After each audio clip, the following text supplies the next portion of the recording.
இந்த பொதுத்துறை என்பது நான் ஏற்கனவே குறிப்பிட்டது போல தனியார் துறை பொதுத்துறை என்பதை கடந்த காலங்களிலே நாங்கள் குறிப்பிட்டோம்.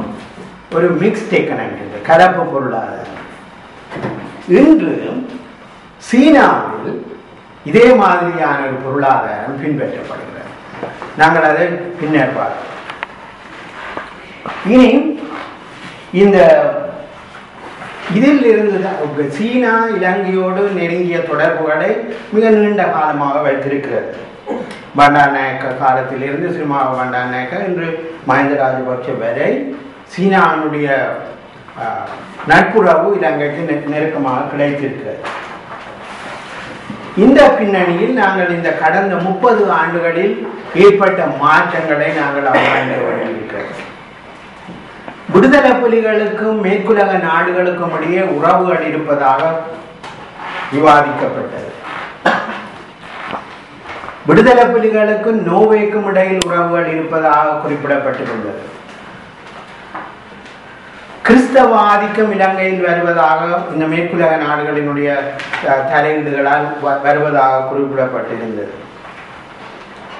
நோர்வே நாட்டுக்கு இலங்கையின் பெட்ரோலிய வளங்களிலே ஆர்வம் இருப்பதாகவும் அதனால் அவர்கள் ஆராய்ச்சி செய்ததாகவும் அங்கு எண்ணெய் வளம் இருப்பதாக கண்ட பின்னர் விடுதலை புலிகளோடு நெருக்கமான உறவுகளை வைத்திருந்து அவர்கள் அதனை தங்கள் வழிக்கெடுப்பதற்கான ஒரு திட்டங்களில் ஈடுபட்டிருந்தார்கள் என்பதும் கருத்துக்களாக முன்வைக்கப்பட்டிருந்தன.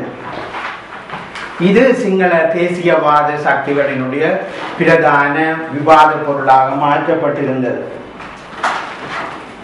இந்த பின்னணி கடந்த 30 ஆண்டுகளாக இடம்பெற்ற போர், மேற்குலக நாடுகளினுடைய இரட்டை போக்கு, இதன் காரணமாக விடுதலை புலிகளை நிர்மூலமாக்குவதற்கு சீனாவினுடைய உதவி தேவைப்பட்டது.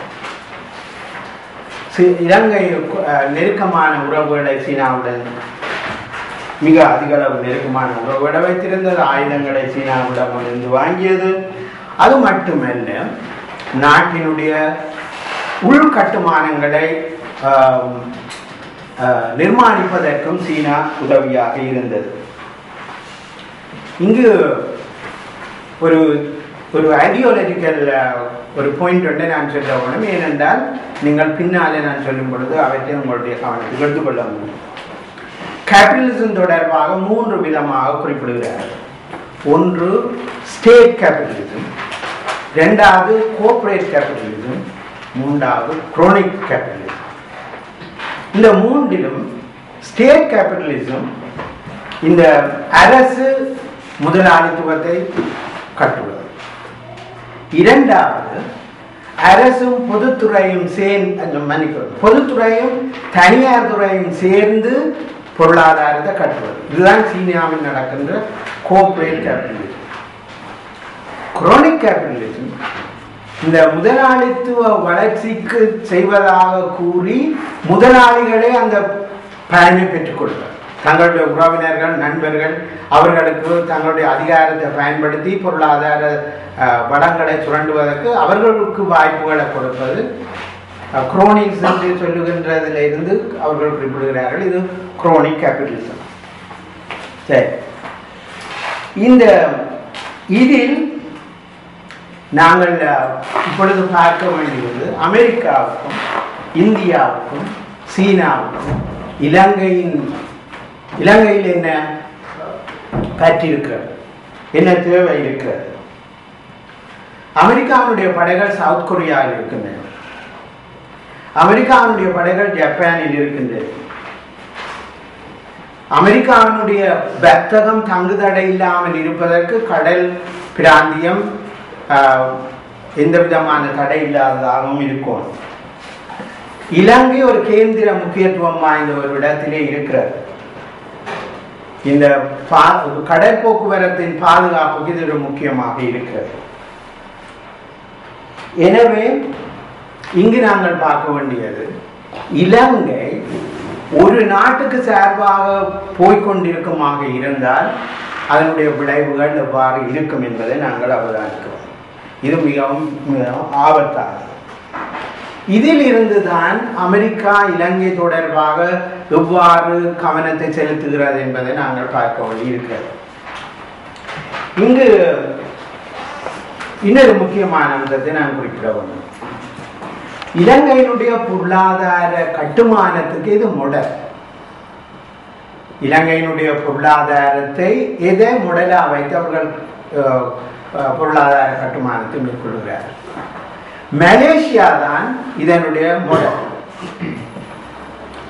மலேசியா 1957ஆம் ஆண்டு சுதந்திரம் அடைந்த காலத்தில் இருந்து அதன் பின்னர் 80ஆம் ஆண்டுகளில் வெளிநாடுகளில், அதாவது மேற்குலக நாடுகளினால் அறிமுகப்படுத்தப்பட்ட அந்த தாராளவாத பொருளாதார அந்த கோட்பாடுகளின் அடிப்படையில் இலங்கை இந்த மலேசியாவுடைய பொருளாதாரத்தையும் அவர்கள் கட்டியெழுப்ப விரும்பினார்கள். மலேசியாவில் மிக உலகத்திலே மிக அதிக அளவிலான இமிகிரன்ட்ஸ் மலேசியாவில் இருப்பதாக குறிப்பிடப்படுகிறது. அவர்கள் ஒரு விவசாயம் தான் அதனுடைய முக்கியமான உற்பத்தியாக இருந்தது. எனவே அவர்கள் அக்ரேரியன் எக்கனமியில் இருந்து இண்டஸ்ட்ரியல் எக்கனமிக்கு அதை மாற்ற வேண்டும் என்பது அவர்களுடைய கோட்பாடாக இருந்தது. இதன் காரணமாக குறைந்த வருமானத்தில் இருந்து ஒரு நடுத்தர வருமானத்துக்கு நாட்டு மக்களுடைய வருமானத்தை மாற்ற வேண்டும் என்பது இது நான் அவருடைய கோட்பாடுகள் என்று குறிப்பிட விரும்புகிறேன். இதன் காரணமாக தொழிற்சங்க நடவடிக்கைகளை கட்டுப்படுத்தினார்கள். சிறுபான்மையினத்தவர்களுடைய ஜனநாயக உரிமைகளை கட்டுப்படுத்தினார்கள். அரசியல் அமைப்பை மாற்றினார்கள். அங்கு ஒரு இனத்தினுடைய ஆதிக்கம் தலையெடுத்தது. அது அந்த இனத்தினுடைய ஆதிக்கம் அரசியலிலும் பொருளாதாரத்திலும் காணப்பட்டது. நாட்டினுடைய சுதந்திரத்துக்கு காரணமாக இருந்த துங்கு அப்துல் ரஹ்மான் அவர்கள் காலத்தில் அவர் தன்னுடைய நாட்டினுடைய மிக உச்சமான நோக்கம் தேசிய ஐக்கியத்தை உருவாக்குவது. National unity is the overriding objective என்று அவர் குறிப்பிட்டிருந்தார். சமூக அபிவிருத்தியும் தேசிய பொருளாதாரம் சமூக நல்லிணக்கத்தில் ஏற்பட வேண்டும் என்று அவர் குறிப்பிட்டிருந்தார். Nation's economic and social development with a great emphasis on social integration என்று அவர் குறிப்பிட்டிருந்தார். இந்த 80களில் அவர்கள் இந்த கோட்பாட்டில் இருந்து விலகத் தொடங்கினார்கள். புதிய பொருளாதார கொள்கைகளை அறிமுகப்படுத்தினார்கள். இந்த புதிய பொருளாதார கொள்கை ஒரு சமூக சோஷியல் என்ஜினியரிங் என்று அவர்கள் குறிப்பிடுகிறார். 1980ஆம் ஆண்டு அவர்கள் அறிமுகப்படுத்தின